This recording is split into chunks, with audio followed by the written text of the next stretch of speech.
Hello, everybody. We're back. Um, I had an extremely long day today. So I went to work this morning by 8, and I came back home. It was 8. Okay, so 8 a.m. to 8 p.m. Oh my goodness. But yeah, I like it because something new.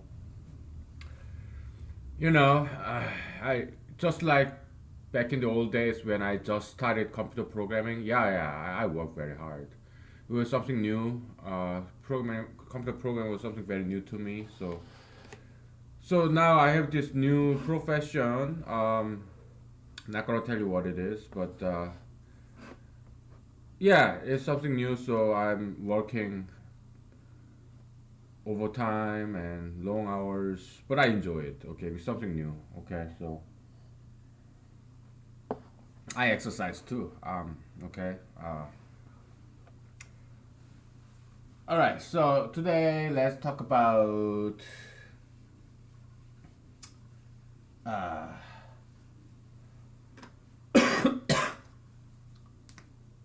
we'll talk some more about judgmentality. Okay, judgmentality. Also, we'll talk about identity. So again, we humanology. We never attack people. We attack ideologies. All right. So in humanological point of view, it's you hate the sin, you don't hate the sinners because we are all sinners. And what we want to do is, so there are good ideologies and bad ideologies, and bad ideology is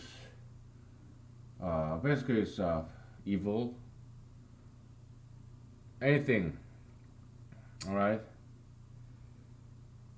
Oh my, there's so many things to talk about. Okay. So let's talk about gold or diamond, these precious metals and gemstones, whatnot. Or we can talk about edible lands, okay? Or basically, the point we are getting at is this general uneven distribution of resources on Earth in a physical level, object level, or plant or animal level. Tigers. It's not that every continent have tigers. Elephants. No, it's India, South Asia or Africa. They are the only ones who have elephants naturally. Tigers, Asia, Siberia, right? In America, there are no tigers. Lions, only in Africa, okay? Precious resources, natural resources. Gold, not we cannot find gold everywhere, right? Yeah, Alaska has some gold, Africa have gold, right? But it's uneven distribution of these natural resources. Okay, arable lands, right? Like we cannot grow wheat or rice in North Pole, right? It has to be arable land, temperate climate, a lot of rain. Okay, so that's uneven distribution of physical resources. Now, again, humanology, in the eyes of humanology, metaphysical universe mirrors physical universe. Okay, so now metaphysical resources, what are they? I give you like 10 seconds.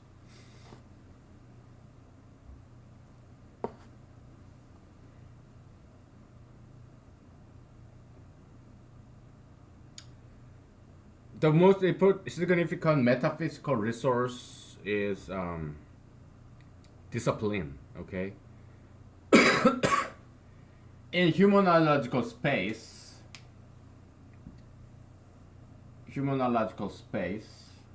you have x-axis, y-axis in Cartesian coordinate.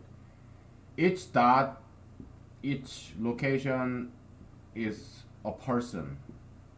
This is human space. Human space consists of people, individuals. Okay.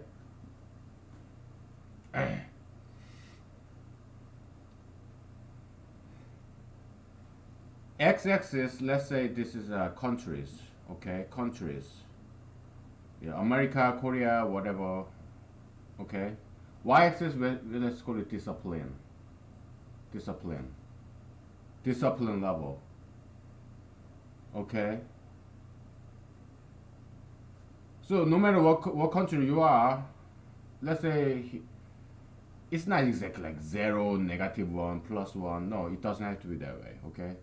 Here let's say there's Korea, and here let's say there's Japan, and here let's say there's America. Okay. Who's more disciplined? Back in the days when there was World War One, World War Two, Japan used to be very disciplined, and Korea was less disciplined than Japan. That's why Japan worked very hard, a lot harder than Korea. That's how they built up all this military and industrialization.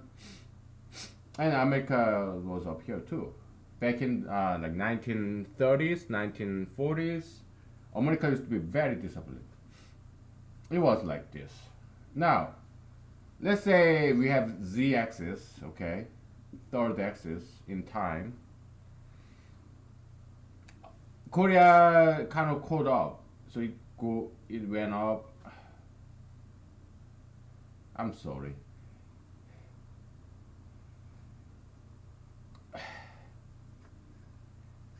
Okay.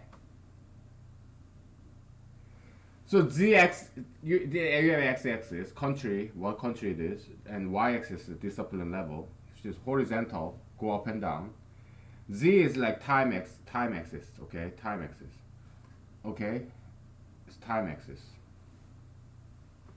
Time, all right. So it goes.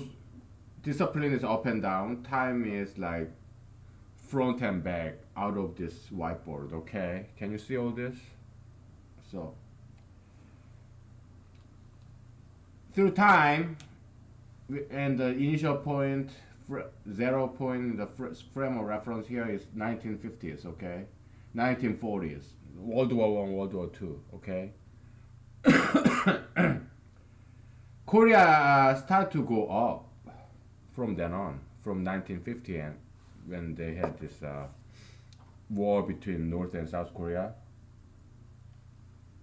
We are talking about South Korea here, okay? So from 1950 and on, Korea's discipline has been going up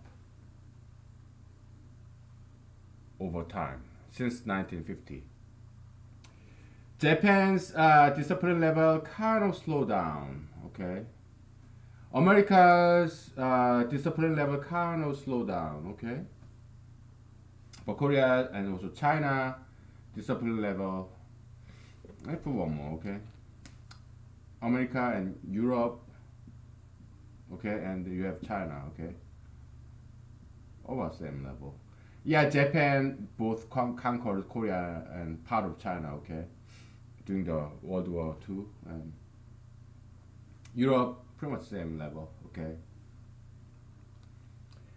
So Japan, America, Europe, yeah, they were very highly disciplined during the World War II, but they kind of slow down, and Japan is kind of like leveling, and Europe and America, their discipline level is actually going down nowadays. China and Korea discipline level, it's been going up and it's kind of leveling, just like Japan, okay? But Japan started earlier in the history, okay? So that's more national level. Let's talk more individual level, okay?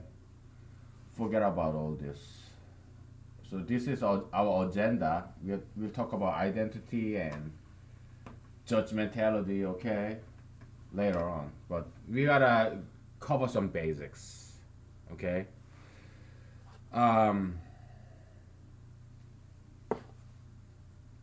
Let's put it simple. Okay.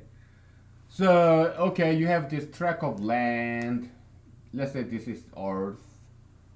You have some gold here, silver here, but nothing here. Okay. But every part of the Earth is rich on some resources, like desert. Mojave Desert in California or Sahara Desert in Africa. What do they have? They have lands, cheap lands. That's a huge resources. The empty lands where nobody lives, nobody want to live, and where no animal species, no plant species exist. Desert. Why no species live there? Because it's too hot and there's no water. That's a good thing for solar energy. Okay, so you can build a solar farm there. All right.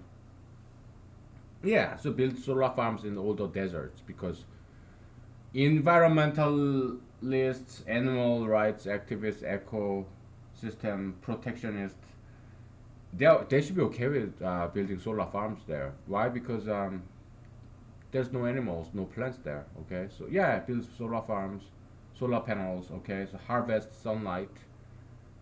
It doesn't rain. It's hot. So yeah, solar panels will work just fine. Okay, so this free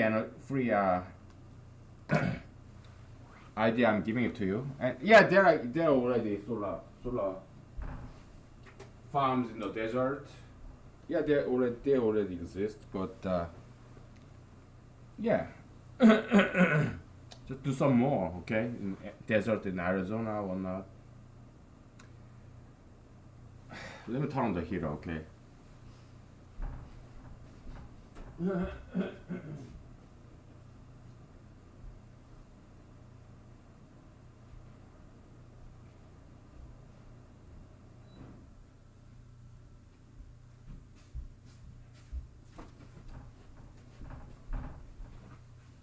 Yeah, every part of the earth, it's just a different. They have different kind of resources. All right. Now, that's physical level, okay, and metaphysical level is this, okay. You, there are different kind of parents. The parents one, parents two, okay. So it's an analogy, all right. Unequal distribution. You have desert here, gold mine, silver mine, desert. Okay, so and you have rainforest here. Yeah, you have a lot of woods, trees. You can harvest trees. You know, to build furniture and stuff. Okay, like Amazon, whatnot, Borneo, whatnot. Okay, of course we have to do it environmentally sound way, of course. But yeah, still we can harvest those trees and plant them. They will grow up very quickly there, okay, because it rains all the time, okay. Now, parent one, parent two, okay. Let's say parent one is more academically disciplined, academically. Parent two, yeah, they don't like reading books, but they are more like physically disciplined, okay. Parent two, like they take out their kids to camping, hiking. They're physically very demanding, okay? Like they hunt, but parent one, they're not very physically active, but they are academic. They read books, so their children learn from their parents. They read books too, okay? Now, we talked about this before. What are two concepts that are the most overrated, overappreciated? Two concepts. We talked about this. I'll give you 10 seconds.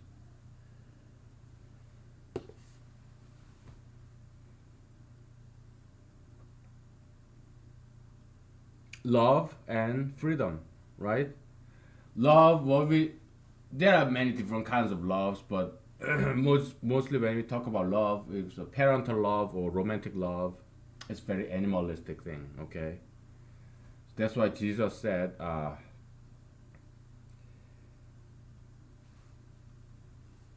if you love your parents, your children, your wife, your spouse more than you love me, more than you love Jesus, then you cannot enter heaven, or you don't deserve to be with me in heaven. Jesus said something like that. Okay, so he wants you to overcome this animalistic level of love, parental love, romantic love. That's surprising, isn't it? Preachers and pastors, they won't tell you about that part of the Bible because it's not something people can follow. Most people cannot follow that. Okay, I can. That's like very moral elitist kind of thing. Only a few people can do that stuff. All right, so it's about doing the right thing, and yeah, you have your lovers, your parents, your kids, but if they are doing something wrong, then you should be able to correct them, object to them, and say things. Okay, no matter how much you love them, right? You should be able to overcome. Okay, those. Yeah, you should tough love. That's what it is. Okay, correct them, discipline them. All right, do the right thing. Because Jesus symbolizes the right thing to do. Okay, that's what Jesus stands for. Yes, do the right thing no matter what. Okay, correct them when they're wrong, and sometimes you have to leave them. Okay, you have to disown them, like dissociate with your friends to do the right thing. Sometimes you have to do it. Okay, that's why I'm telling you, not everybody can follow Jesus because too much is too hard. Okay, sometimes it's just almost look unchristian. Okay, but that's just the way it is. All right.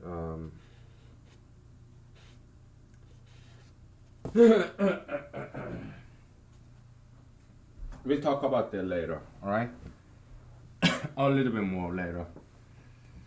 So, yeah, the unequal distribution of the metaphysical resources. Is he like academically disciplined parent, physically disciplined parent? Okay, but not every parent are physically disciplined or academically disciplined. All right, and you don't get to choose your parents. So freedom, you don't really have that much freedom. All right, criminals, they are not less people than us. They just happen to be born in bad neighborhood or undisciplined parents. Nobody corrected them, nobody disciplined them, so they become criminals. Okay? They did not choose to be criminals. Okay? Nobody choose their environment. You don't get to choose your age or the time that you are born into.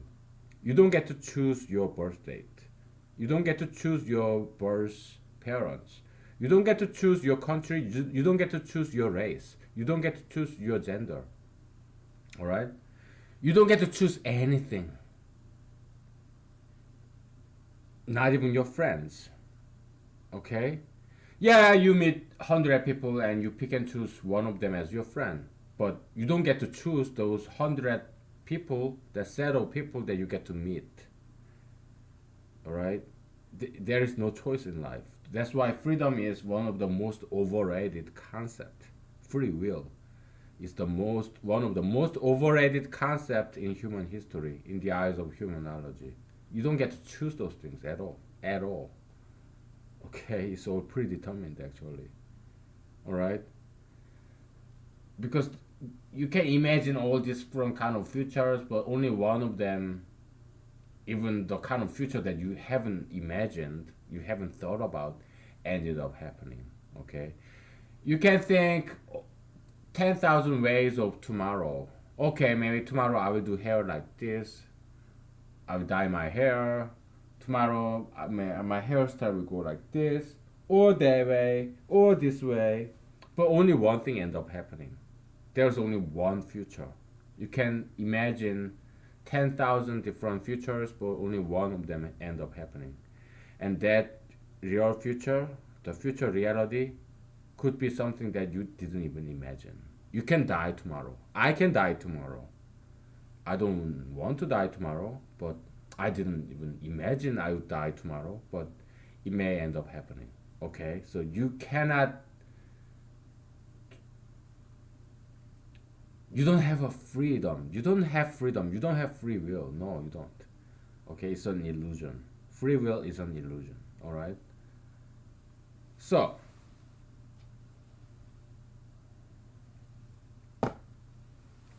um, yeah, unequal distribution of metaphysical resources, discipline. Is it physical discipline, academic discipline, or aesthetical discipline? Meaning, do you take care of your appearance?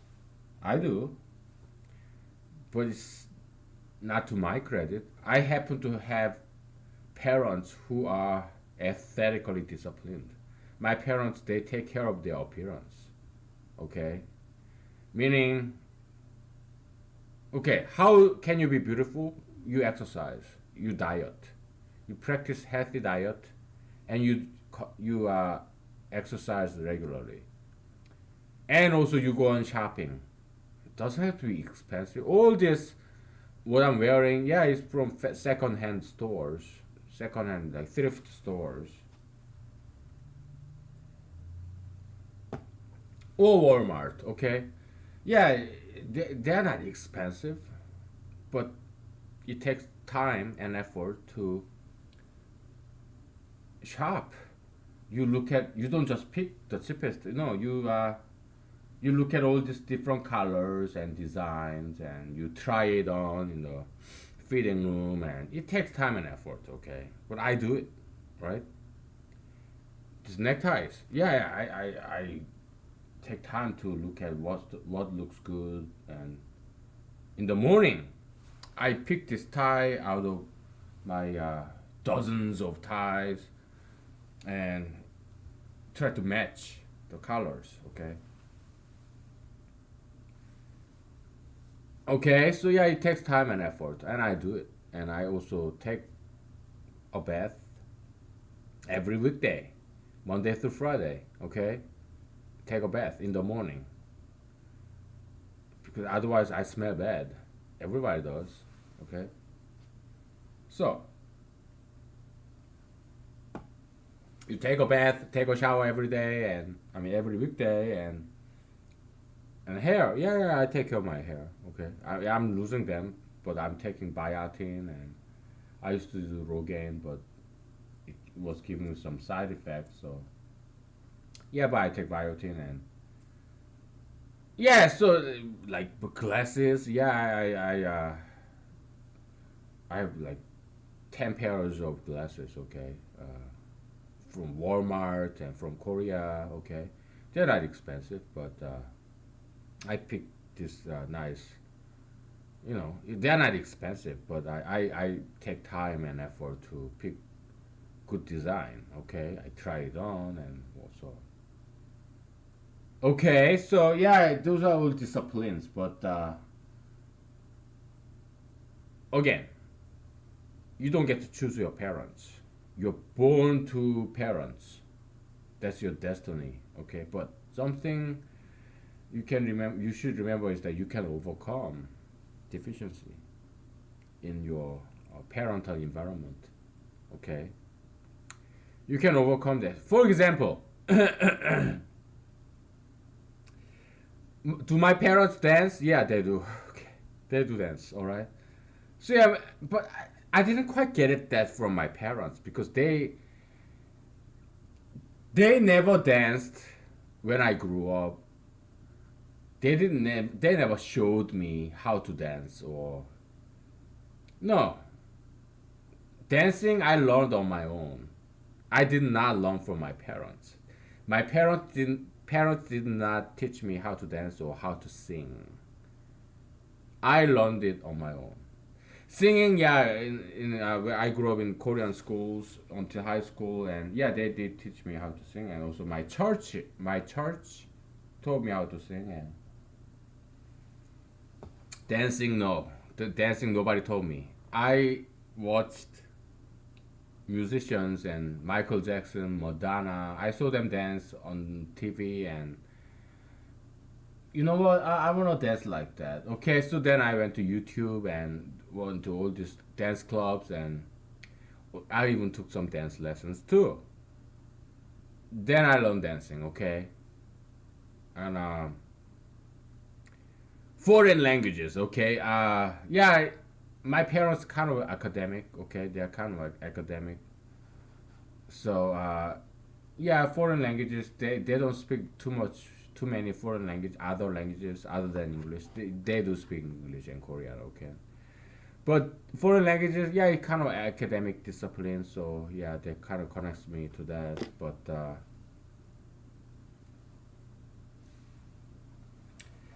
But yeah, you can overcome the your parental limitation. Okay, so the point I'm trying to make is don't make any excuses. Okay, yeah, there's no need to make any excuses. Um,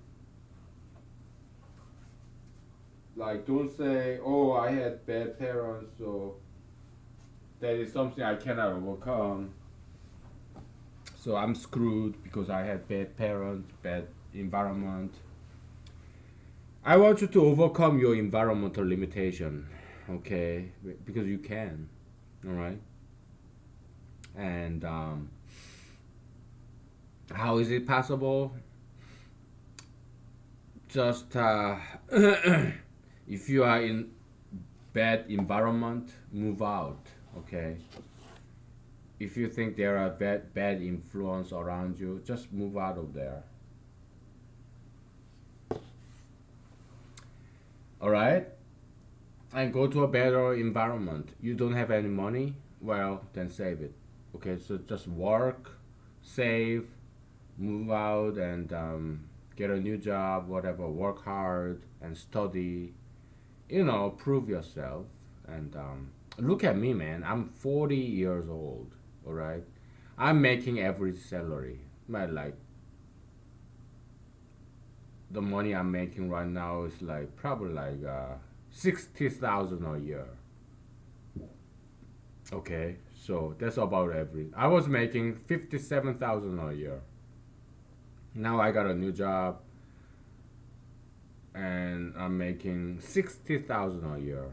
3,000 more a year. Okay, but I'm working twice as hard, twice as much. So per hour basis, I'm making less money. Okay, but I'm happy because I'm doing what I like doing. Okay, something new. 20 years from now, yeah, this profession the new profession I had just have now, probably we get start to get old, and probably I won't enjoy as much. Okay, probably. Just like computer programming, I really loved it when I was start doing it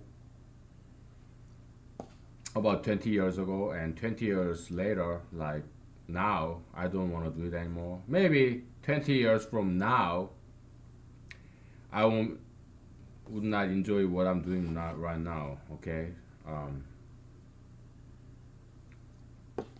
Again, I'm not going to tell you what I do now. Okay, but it's not computer programming. It's something else. But 20 years from now, yeah, I may not be enjoying as much. Okay. But well, then I would just get a new job, new profession. Okay, no problem. So that's what Jesus said about you. How can you be happy? How can you live forever? You have to be reborn. the way humanology interprets it is that you just change your profession. But to change your profession, you have to study. Okay, you have to study until you die. Okay, you have to study until you die. You have to work until you die. You're fed up with one profession, then you start studying for a new profession, and you switch over, start a brand new profession, and then you'll be happy, and you just do it forever until you die. Okay, that's what I'm gonna do. And it's been 30 minutes, so let's take a break. Okay.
right, we're back. And so yeah, we cover enough base. So let's get to the main point today.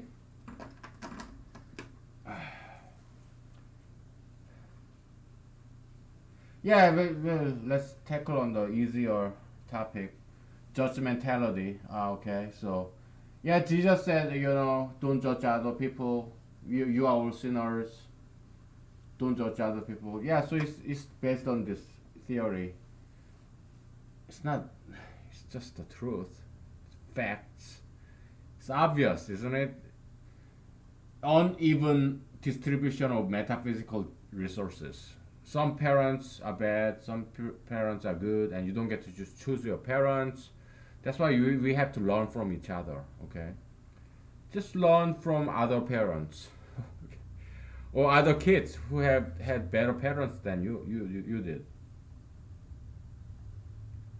No parents are perfect, okay? So every parent have goods and bads, okay? So learn all the good things and don't learn at anything bad, okay? So stay away from all the bad things, okay? All right, so yeah, we just knock this one out of our agenda. Now, identity, okay?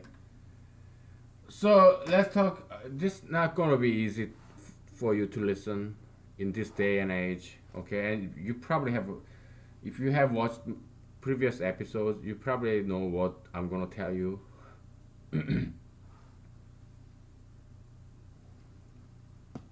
I'm talking about tattoos, piercings,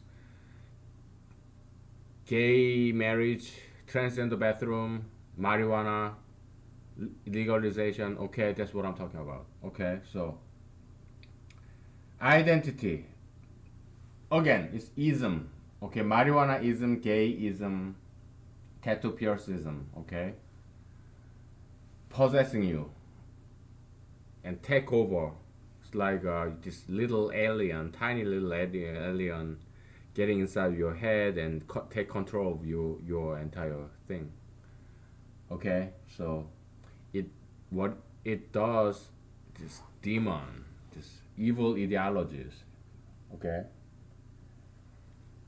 metaphysical pathogens, okay, it controls you. It first thing it does is it paralyzes your rationality and it appeals to your emotion.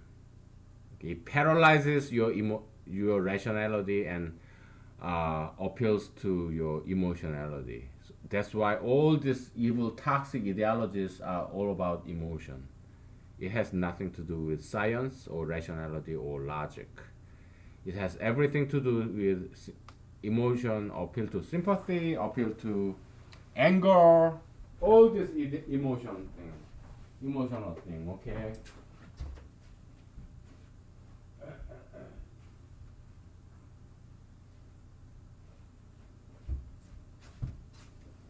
Yeah, tattoo piercism, gayism, marijuanaism, it's all about emotion, okay? And they joke about gay jokes, marijuana jokes. Oh, you get high, ha ha ha. Let's just laugh it off. Oh, tattoo, piercing. Oh yeah, it's so cool.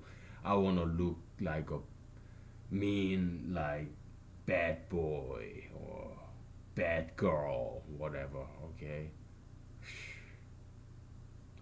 But if you analyze it logically, it's something very absurd, all right, and something very harmful, okay. So don't let it engulf you. Don't let this ideology swallow you, because that's what this evil ideology does. It wipes out your identity. You think homosexuality is about identity? No, it wipes out your identity. Why? Because male gay style or lesbian style is very monotonous. It's uniform. Okay? If you are lesbian, people can tell you are lesbian because you have the same style. It's uniform, There's no diversity. There's no individual identity there. Gayism, lesbianism wipes out your identity because it's an evil ideology that eats you. It swallows you. It engulfs you. Okay, now your individual identity is gone. It's dead. You are being eaten by lesbianism. This lesbian style is very ugly style. So you're a woman and you have your hair cut short and you talk and walk like a man. And you're a woman, you look like a man, you never put on high heels, you never put on skirts, you always wear some loose pants, sneakers, you walk and talk like a man. That's lesbian style. That's something very ugly and it's uniform. Every single lesbian is just like that. They have their hair cut short. Many times they get rid of their breasts. Okay, they look like a man, like dry. Okay, aesthetically depleted. Lesbian style. If you are a gay guy, again, uniform style. Oh, you walk and talk like a girl. Okay, this flamboyant gay style. So yeah, everybody can tell you are a gay guy. Why? Because you have only one single gay man's style. There's something very disgusting. Okay, because you are a man, but you are behaving like a girl. Okay, that's self-contradiction. You can never become a girl. Okay, because gender is something that you cannot choose. Again, it's unscientific and illogical. Okay, every single cell of your body have this gender sex gene. Okay, male XY chromosome, female XX chromosomes. Okay, female. If you are female, you have two X chromosomes. If you are male, you have X chromosome and Y chromosome. Okay, out of 46 chromosomes. That's what determines gender, and that kind of genetic information is in every single cell of your body. Okay, no matter how advanced medical technology is, you cannot change the genes of every single cell of your body. Okay, it's all absurd and stupid. Okay, so that's how far this Western civilization has come down. It started to condone and approve gender transformation, gay marriage, and that's, yeah, the West is going through on the dark age. But my hope is that maybe we go through the maybe there will be a renaissance because history repeats itself, and in the Western history there was dark age and there was renaissance after that, right? So that's the hope I'm having. Okay, but give me 1 second. I have a phone call. Okay, well, I'm gonna have to answer it later because I'm recording this. And let me put my phone on airplane mode. Okay. So, yeah, Renaissance. So prediction. We talked about this in the previous episode. Does humanology have a predictive power? Well, let me put it this way, okay? In a physical level, yeah, Einstein or other physicists, scientists, they are capable of predicting some physical world or animal behavior, plant behavior, objects. So objects are physicists, plants, botanists, animals, zoologists. Yeah, they can predict animal behavior, plant behavior, or object behavior, right? Like object level, you can easily predict. You don't have to be a rocket scientist to predict that there will be sunrise tomorrow. Yeah, that's prediction. right? There will be sunrise because Earth rotates, right? And 6 months from now, 3 months from now, there'll be winter. Right now it's August, 2018. Okay, 3 months from now, yeah, there will be winter because Earth rotates around the sun, and 12 hours from now, it'll be day. Right now it's 9 p.m. So 12 hours from now, it'll be morning. There'll be sunrise. Okay, yeah, there's a physics prediction and plant prediction. Yeah, well,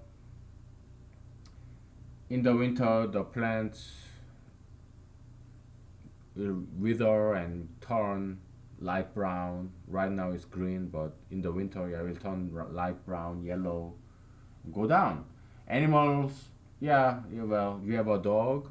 Do you have a dog? Probably in a couple of hours, yeah, will go to sleep. Okay. Do you have chicken? Yeah, well, in the morning, 12 hours from now, you start to, this male rooster will start to sing, you know. Crocodile, no, it's not crocodile. How do you say this male chicken rooster sing in the morning? Is it cock-a-doodle-doo or something? Okay. So yeah, it's easy prediction. Humans, so it gets more and more difficult. Can you predict human? Can you predict the course of ideology in the future? Can you predict angel? Can you predict God in the future? What they're gonna do? It gets harder and harder to predict because plants, well, maybe it has some mutation, so maybe it will survive as an evergreen, just like pine tree. It's always green even in the winter, right? Animals, okay, you have a dog, maybe you will not wake up tomorrow morning, maybe because it dies, or maybe you want to take a long nap. Or rooster, yeah, it may die, it may get sick, so it may not do whatever. Um, or maybe it just won't feel like doing that shit tomorrow morning. Who knows? Maybe you will have sex with some female chicken. Who knows, right? So, as you go upper and echelon, upper level, it gets harder and harder to predict because as you go up, you are introducing more and more variables. Okay, so this is evolutionary ladder kind of. Okay, so yeah, humanology adopts all these major concepts in biology too, like Charles Darwin. Okay, it does have some good points. We are not saying Charles Darwin is everything. We are just saying he has some good points. That's all. Okay. So you're adding more and more variables as you go up. Okay, so it gets more and more unpredictable. Okay, so it's not easy to predict human behavior. It's even more difficult to predict the future of ideologies, destiny, or fate. Okay, gayism, it has had birth, life, and death. But how long will it last? It's hard to tell. Humans, because can you predict a human being how long it will he or she will live? Not easy to tell, right? You can die. I can die tomorrow, or 10 years later, or 50 years later. It's not easy to tell. There's too many variables. Okay, gayism or tattoo piercism or marijuanaism, or it's not easy to tell how long they will live. But at least we can make a wishful thinking, wishful prediction. Okay, so one of the foundational element of humanology is Christianity. Okay, so in Christianity it says heaven and earth will roll up and go away, but my words will be forever. That's what Jesus said. Okay. So what Jesus is saying is Jesus did not teach mathematics or physics or biology. The only thing Jesus taught was ethics. What is the right thing to do? What is the wrong thing to do? So Jesus, all he taught about during his couple of years of his preaching days, he only talked about ethics, okay, which is the least important thing in everybody's mind. Ethics, who cares about ethics, right? In academia, ethics is just an afterthought, morality, afterthought. Nobody cares about ethics. Even in the department of philosophy, yeah, it's maybe one or two professors teach ethics, okay?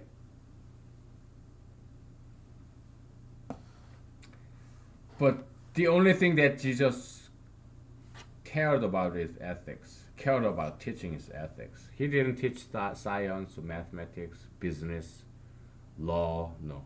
Maybe some law, okay? Yeah, but moral law, not societal law, morality, ethics.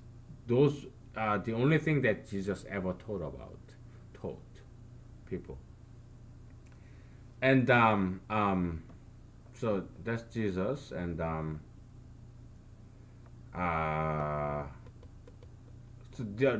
so we have 6 more minutes before we go to break.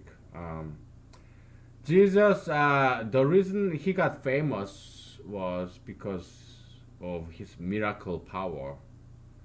I mean, at least in Bible. I'm not saying you have to believe in Jesus' miracle. I'm not asking you to. Okay? All I'm saying is what Bible tell us. Okay? So Bible say Jesus became famous because he performed a lot of miracles. Okay? So pastors, preachers, they're not going to tell you this. But I'm not a preacher. I didn't go to seminary school, or I'm not a pastor. I'm not a reverend. I'm not a preacher. I have many friends who are pastors and preachers. Okay, I love them. They love me. They're my friends. Okay, what I'm saying is, I'm not a pastor or preacher. Okay, I'm a humanologist. Right. So, so if you don't believe me, just read Bible. Okay, I got my Bible from a dollar store. I bought my Bible for $1. If you go to church, you can get it for free. Okay, so if you have internet, yeah. If you are watching this, obviously you have internet because this is on YouTube. Okay, so yeah, Bible is free. Okay, it's in the internet. Okay, you don't have to buy anything. So yeah, just go through the Bible and look what Jesus said, and Jesus became famous solely because he had this miracle power. That's the only reason Jesus became a local celebrity. Okay, and he performed miracles according to Bible. I'm not saying you have to believe in it. All I'm saying is that's what Bible tells you.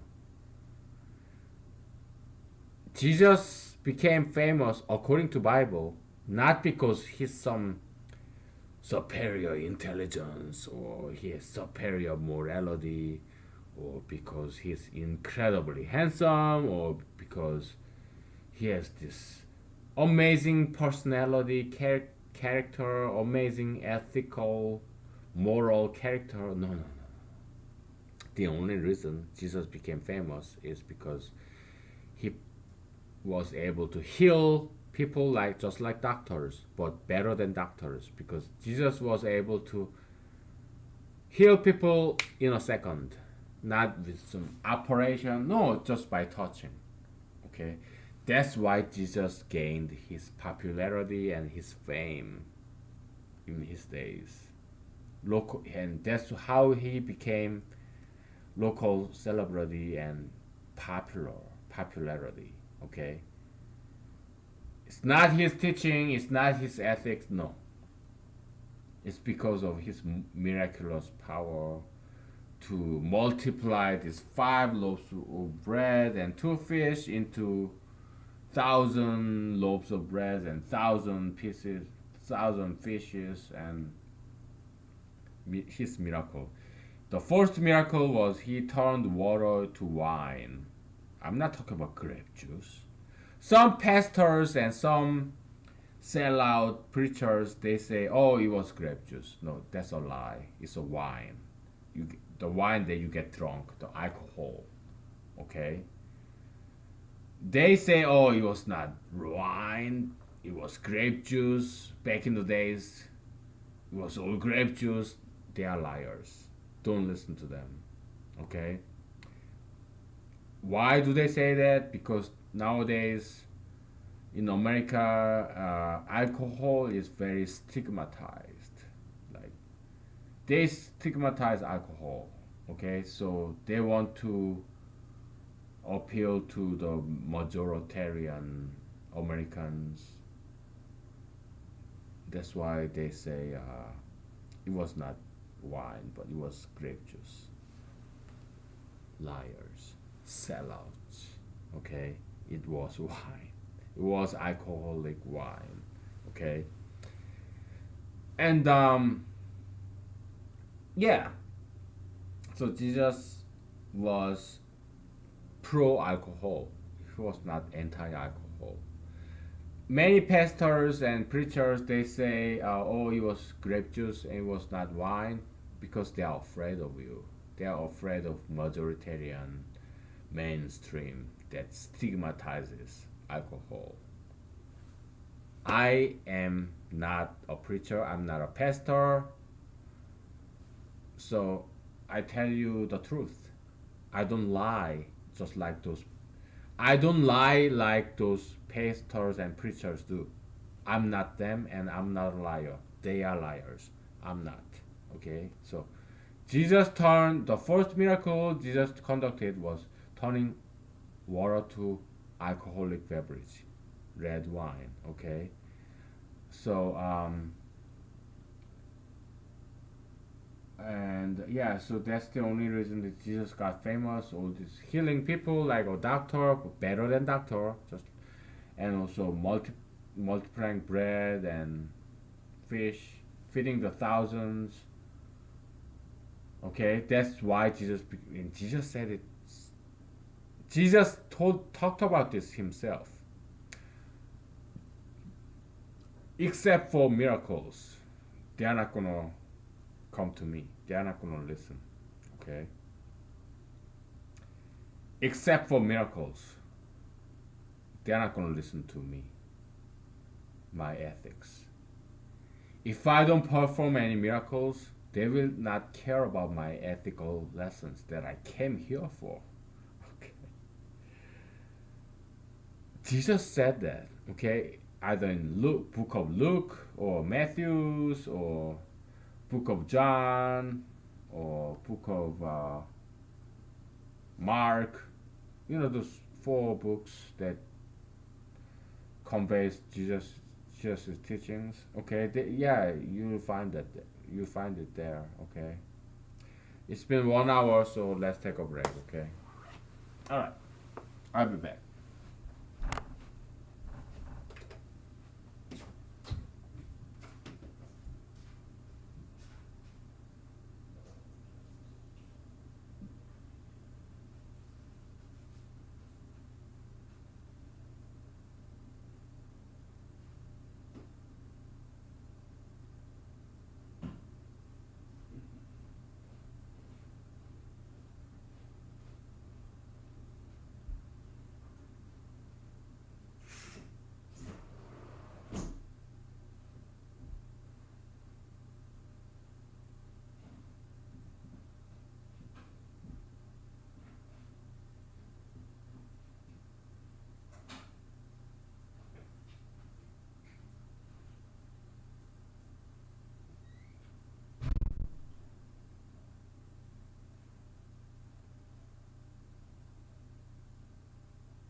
Okay.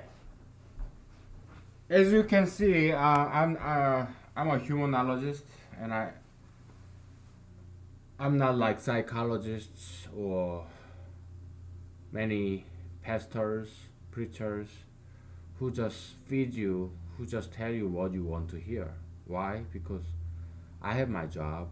I don't depend on you. Okay. But pastors, psychologists, yeah, you are their clients. If they say something that does not make you feel happy, then you're not gonna see them anymore. So they lose their clients, and but they have to feed their kids and wife and pay their mortgage and pay their bills. Humanologist is not like that. Okay, humanologist. If you want to be a humanologist, you need to have a job. Okay, you have to be financially independent.